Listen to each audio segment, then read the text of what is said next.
BA का BSML लिखे हैं? हाँ लिखे हैं। कितना लिखे हैं? जितना लिखने के लिए आए उसमें। कॉपी फाड़ के एकदम, है ना? क्या कॉपी फाड़ेंगे तो उसमें बचेगा क्या? रिजल्ट का क्या उम्मीद है? बहुत अच्छा है। इस अपने कॉलेज के बारे में कुछ बताइएगा। मेरा कॉलेज बहुत अच्छा है। ये बोलना नहीं चाह रही। चल, किस चीज़ का एग्जाम चल रहा है?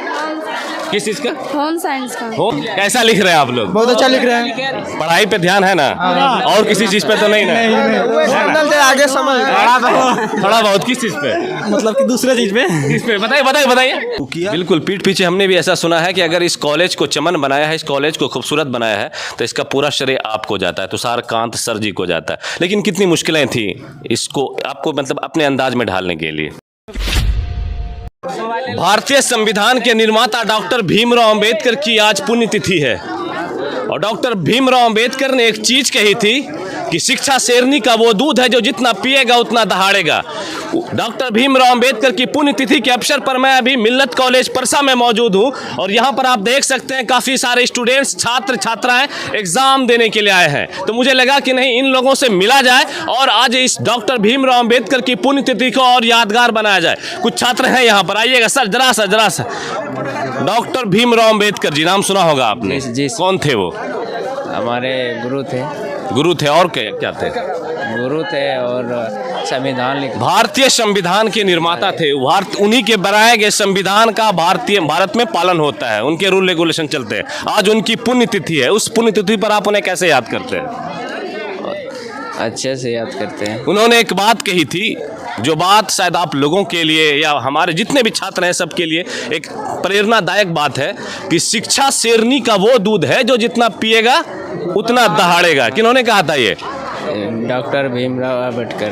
मिल्लत कॉलेज परसा के ये छात्र हैं सारे लोग यहाँ पर एग्जाम के बाद। रुकिएगा, कुछ और लोगों से आइए, नज़दीक आइए थोड़ा सा, चलते हैं। एग्ज़ाम लगता है यहाँ पर ख़त्म हो चला है, कुछ लोगों से बात करने की ज़रूरत है मुझे। आप लोग 1 मिनट ज़रा सा रुकिएगा। किस चीज़ का एग्ज़ाम चल रहा है? किस चीज़ का? होम साइंस का। होम साइंस मतलब क्या, इंटर ग्रेजुएशन क्या चल रहा है? बताइए। बीए का पार्ट 1 का। हाँ। कितने सेमेस्टर में एग्ज़ाम हो रहा है? सेमेस्टर 1 का।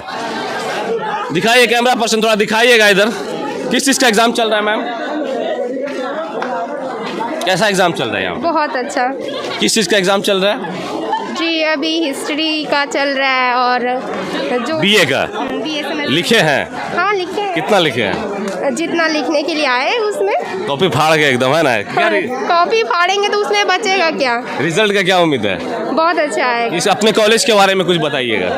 मेरा कॉलेज बहुत अच्छा है। ये बोलना नहीं चाह रही। चलिए आए कि आप, हाँ, ये लड़के युवक लोग, आप लोग क्या बोलना चाहते हैं? बताइए। क्या एग्जाम देने के लिए आए हैं? जी हाँ। कैसा लिख रहे हैं आप लोग? बहुत अच्छा लिख रहे हैं। पढ़ाई पे ध्यान है ना? और किसी चीज़ पे तो नहीं ना? आगे समझ थोड़ा बहुत किस चीज़ पे? मतलब कि दूसरे चीज पे। किस पे? बताइए। मतलब अपने ड्रीम के साथ और क्या जरूरी है? पढ़ाई भी जरूरी है और ड्रीम भी जरूरी है ना? पढ़ाई करके हम लोग ड्रीम पूरा करेंगे।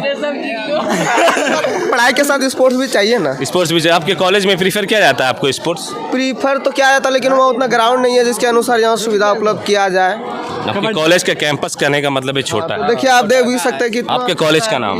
मिल्लत कॉलेज परसा, डिस्ट्रिक्ट गोड्डा जिला, महागामा प्रखंड, जो कि गोड्डा जिला का एक प्रखंड है। वहाँ का ये मिल्लत कॉलेज परसा का एक इतिहास समेटे हुए अपने आप में दिखाइएगा। इसका एक इतिहास रहा है। 60 से 70 के दशक के बीच ये इस कॉलेज की स्थापना हुई थी, लेकिन पिछले कुछ सालों में इस कॉलेज की स्थिति सुधरी है, यहाँ की हालत बदली है। इस कॉलेज को पूरी तरीके से चमन बनाया है। अगर इसका क्रेडिट जाए, इसका श्रेय दिया जाए तो यहाँ के जो प्रिंसिपल हैं, यहाँ के जो प्राचार्य हैं तुषारकांत सर जी, उनका जाता है। क्योंकि आज से कुछ दिन पहले कॉलेज की स्थिति ऐसी नहीं थी, लेकिन अब हालात बदल रहे हैं, डेवलप हो रहे हैं। लेकिन अभी भी इस कॉलेज को जो पर्याप्त जगह चाहिए थी, जितनी जगह होनी चाहिए कॉलेज में, वो जगह यहाँ पर पूरी तरीके से पर्याप्त नहीं है। मैं चाहूँगा कि यहाँ के जो प्रिंसिपल है उनसे भी कुछ मिलकर बात किया जाए। तो आइए चलते हैं। हमारे साथ है वो शख्सियत जिन्होंने इस कॉलेज को बनाने में, इस कॉलेज को संवारने में अपना काफ़ी योगदान दिया है। इस कॉलेज के प्राचार्य, इस कॉलेज की principal Tusharkant sir. Doctor Bhimrao Ambedkar की आज जयंती पुण्यतिथि, उस पर हम लोग यहाँ पर आज आए हैं कवरेज करने के लिए। सबसे पहले उनको आप कैसे याद करते हैं सर? अगर अंबेडकर न होते तो आज जो हम इस तरह से इस राज्य में, इस राष्ट्र में आज़ाद हैं, वो नहीं रहते। बिल्कुल। जो अधिकार उन्होंने दिया है संविधान के माध्यम से, वही अधिकार और वही कर्तव्य हमको याद दिलाता है कि हम अपने राष्ट्र को आगे कैसे बढ़ाएं। तो उनका योगदान तो जब तक संविधान है, जब तक राष्ट्र गणतंत्र है, तब तक कोई भूल नहीं सकता। बिल्कुल। जिस दिन देश आज़ाद हुआ था उसी दिन उनको सौंपा गया था, उससे पहले ही, कि आपको संविधान बनाना है। संविधान सभा के अध्यक्ष थे डॉक्टर राजेंद्र प्रसाद, लेकिन जो समिति बनी थी इसके लिए उस समिति के अध्यक्ष थे डॉक्टर भीमराव अम्बेडकर। उन्होंने कई जगह के संविधान, कई राष्ट्रों के संविधान को पढ़ा, उससे जीस्ट लिया और तब हिंदुस्तान का संविधान तैयार हुआ। उसी पे आज पूरा देश चल रहा है। उसी पर आज पूरा देश चल रहा है। हम संविधान की शपथ सबसे पहले लेते हैं। कोई भी भारत का नागरिक, चाहे वो अदना से अदना नागरिक हो, चाहे वो भारत का राष्ट्रपति हो, वो संविधान के दायरे के अंतर्गत है, संविधान से ही चलता है। अब बात आपकी कॉलेज की करेंगे सर। इस कॉलेज को स्थापित हुए कितने दिन हुए होंगे? ये कॉलेज स्थापित हुआ है 1968 में। 1968 में। एक सवाल और सर, तुषारकांत सर को इस कॉलेज में कितने दिन हो गए? हम 1985 से यहाँ हैं। अब 37 साल हमको होने को आया। 37 साल। और 37 साल से बहुत उतार चढ़ाव इस कॉलेज में आया, जो हमारे नज़र के सामने है। और क्या कहा जाए कि स्थिति थोड़ी दयनीय थी। बीच में तो बहुत गड़बड़ा गया था कॉलेज। जिस समय हम संभाले इस कॉलेज को, जिस समय हमको प्राचार्य नियुक्त किया गया, उस समय की स्थिति और आज की स्थिति। कितने दिन हो गए सर आपको मतलब प्राचार्य बने हुए? अगस्त 2018 में बने थे हम। और ये सारा जो बदलाव देख रहे हैं, बस उसके बाद से ही हमने शुरू किया। बिल्कुल, पीठ पीछे हमने भी ऐसा सुना है कि अगर इस कॉलेज को चमन बनाया है, इस कॉलेज को खूबसूरत बनाया है, तो इसका पूरा श्रेय आपको जाता है, तुषारकांत सर जी को जाता है। लेकिन कितनी मुश्किलें थी इसको आपको मतलब अपने अंदाज में ढालने के लिए? बहुत ज़्यादा हमारे सामने इतनी मुश्किलें आई कि उसका वर्णन नहीं किया जा सकता है। कुछ लोग खिलाफ भी थे और कुछ लोग प्रो भी थे कि हाँ होना चाहिए इस तरह का। जो लोग खिलाफ थे वो धमकी भी देते थे। ऐसा रहा। हाँ, तो हम परवाह नहीं किए उसकी, उन धमकियों की हम परवाह नहीं किए। और हमको प्रशासन से भी मिला था कि अगर आपको कोई भी दिक्कत होगी तो आप तुरंत कहिएगा, कंप्लेन कीजिए। हाँ, तो हम उसी बल पर यहाँ टिक गए। हमको कुछ लोगों ने यहाँ के बहुत सपोर्ट किया। हाँ। और वही वजह है कि हम ठीक से यहाँ काम कर सके। जैसा हम चाहते थे वैसा काम बहुत कम संसाधन में हाँ। विश्वविद्यालय की तरफ से हमको मिलता ही नहीं है पैसा। अभी देखिए 2 साल से हमने कोशिश किया कि कुछ सामान हमको लड़कों के लिए ख़रीदना है तो 3 लाख रुपया दिया जाए। 2 साल हो गया दिए हुए, और यूनिवर्सिटी ने अब जा कर के उसको पास किया, वो भी मेरे ही खाते से। आपके कॉलेज के खाते? हाँ, हमारे कॉलेज के खाते से ही। तो चलो कुछ तो किया। बाकी कैसे कैसे हम कर रहे हैं वो हम ही जानते हैं। सब सहयोग करता है। 10 रुपया ये दिया, 20 रुपया वो दिया, 100 रुपया हम दिए, कोई 50 सहयोग से चल रहा है। सहयोग से हम ये सब किए। भविष्य में कहाँ देखना चाहते हैं तुषारकांत सर इस कॉलेज को? इस कॉलेज के लिए हम खून पसीना एक कर दिए हैं। 35 साल दिए भी हैं आप। हाँ, और अभी जो ये आप बिल्डिंग देख रहे हैं ना, दिखाइए तो। ये जर्जर बिल्डिंग है। इधर नज़दीक आइएगा, नज़दीक आइए। आइए आपको दिखाते हैं। ये पुरानी बिल्डिंग है। और जितने हम लोग टीचर और नॉन टीचिंग थे वो अपने पैसे से चंदा करके इसको बनाए हैं। इस बिल्डिंग को सरकार की बिल्डिंग बनाई हुई नहीं है, ये अपनी बनाई हुई है। और मिट्टी और गारे का दीवार है इसमें, जो टिक नहीं पाया। देखिए कैसा वहाँ जर्जर हो गया। वो गिर रहा था। पहले ऑफिस मेरा वहीं था, वो गिर रहा था तो मैंने उसको बंद करवा के ऑफिस इधर कर दिया कि ये कुछ ठीक है। और उसके बाद इसको ढांकने के लिए इसमें पुट्टी करवा दिए, ढकने के लिए। हाँ, लेकिन उसकी जो मजबूती है वो तो अंदर से है नहीं। अब आप किससे चाहेंगे कि कौन लोग इस पर अपना ध्यान दें, किनसे आप अपील करें? आपको बताते हैं कि जिस दिन हम ये ज्वाइन किए इस कॉलेज को एज ए प्रिंसिपल, हमने उसी दिन से प्रयास किया कि इस बिल्डिंग को तोड़ करके इसकी जगह नई बिल्डिंग बने। चूँकि ज़मीन हमारे पास नहीं है, तो इसके लिए हमने उच्च शिक्षा विभाग को लिखा, पत्र दिया, वाइस चांसलर से बोले, वाइस चांसलर आए, यहाँ देखे, उन्होंने कहा कि आप एक DPR तैयार करके इसका नक्शा तैयार करके हमको दीजिए, हम भेजेंगे, लेकिन कार्रवाई उस पर नहीं हो पाई। संयोग की बात है कि अभी 1.5 महीना पहले हमारे उच्च शिक्षा सचिव जो हैं राहुल कुमार पुरवार, वो गोड्डा आए। उनके PA ने हमको फ़ोन किया कि अगर आपको कोई समस्या है तो आप उनसे मिल लीजिए। हम यहाँ से तुरंत पहुँचे, वहाँ पहुँचे तो हमने उनके सामने अपनी समस्या रखी कि सर मेरा कॉलेज गिरने की स्थिति में है और उसको बनाना ज़रूरी है। तो बोले कि क्या मरम्मत से हो जाएगा?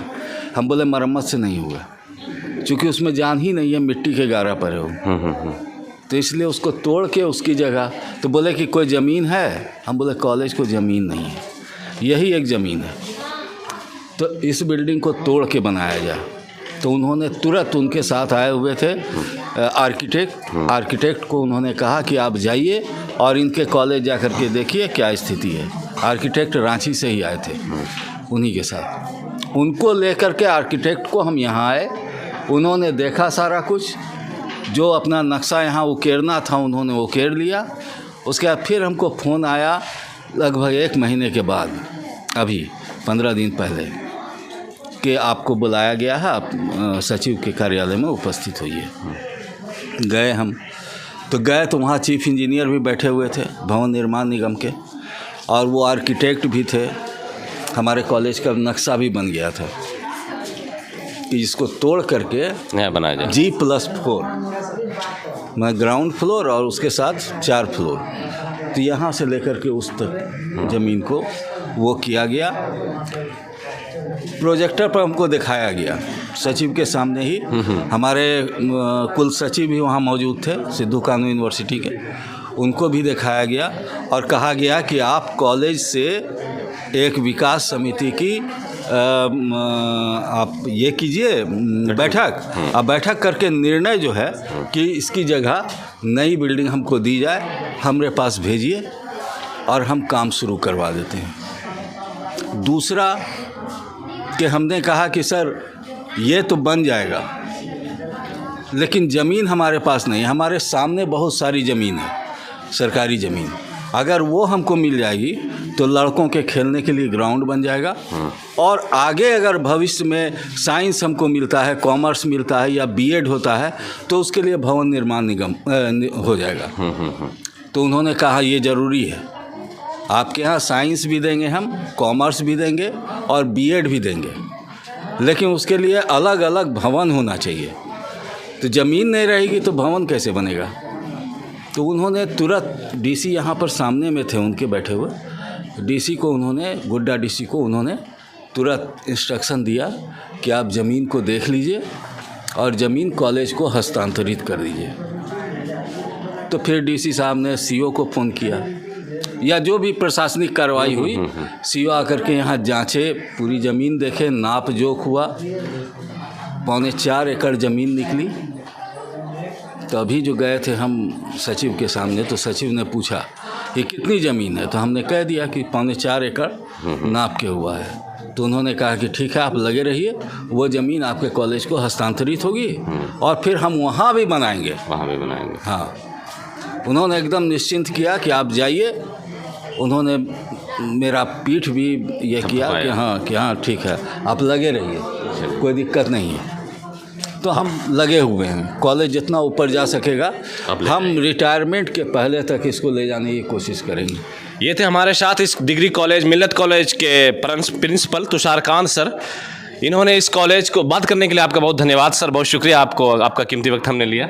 ठीक है, धन्यवाद आपको। तो ये डिग्री कॉलेज के प्रिंसिपल सर थे जिन्होंने इस कॉलेज को 35 साल दिए हैं और इस कॉलेज को संवारने में, सजाने में अपनी जो भी भूमिका उनकी हो सकती थी एज ए प्रिंसिपल, वो दिखाते आ रहे हैं वो यहाँ करते आ रहे हैं। हो सकता है भविष्य में इस कॉलेज के पास और एक बड़ा भवन बने, बड़ी बिल्डिंगें बने और जो ये अब छोटा सा कैंपस दिखाई दे रहे हैं ये एक बड़े कैंपस में तब्दील हो जाए। मैं सीधी तस्वीरें आपको दिखा रहा था इस क्षेत्र के एकमात्र डिग्री कॉलेज जो कि परसा में स्थित है, महागामा प्रखंड में। यहाँ एग्ज़ाम की तैयारी चल रही थी तो मुझे लगा कि नहीं, देखना चाहिए इस कॉलेज की क्या संसाधन है, क्या किस चीज़ है यहाँ पर, यहाँ के लोग कितना मेहनत करते हैं इस कॉलेज को बनाने में, इस कॉलेज को संवारने में। इस आपको वीडियो कैसा लगा आप बताइएगा जरूर। हमारा कमेंट बॉक्स आपके लिए हमेशा खुला रहेगा, कमेंट बॉक्स में अपनी राय जरूर दर्ज कीजिएगा और हमारे साथ प्यार बनाए रखिएगा। आप देख रहे थे उजागर मीडिया, मैं आपका दोस्त अबुल्ले शीरम। जय हिंद।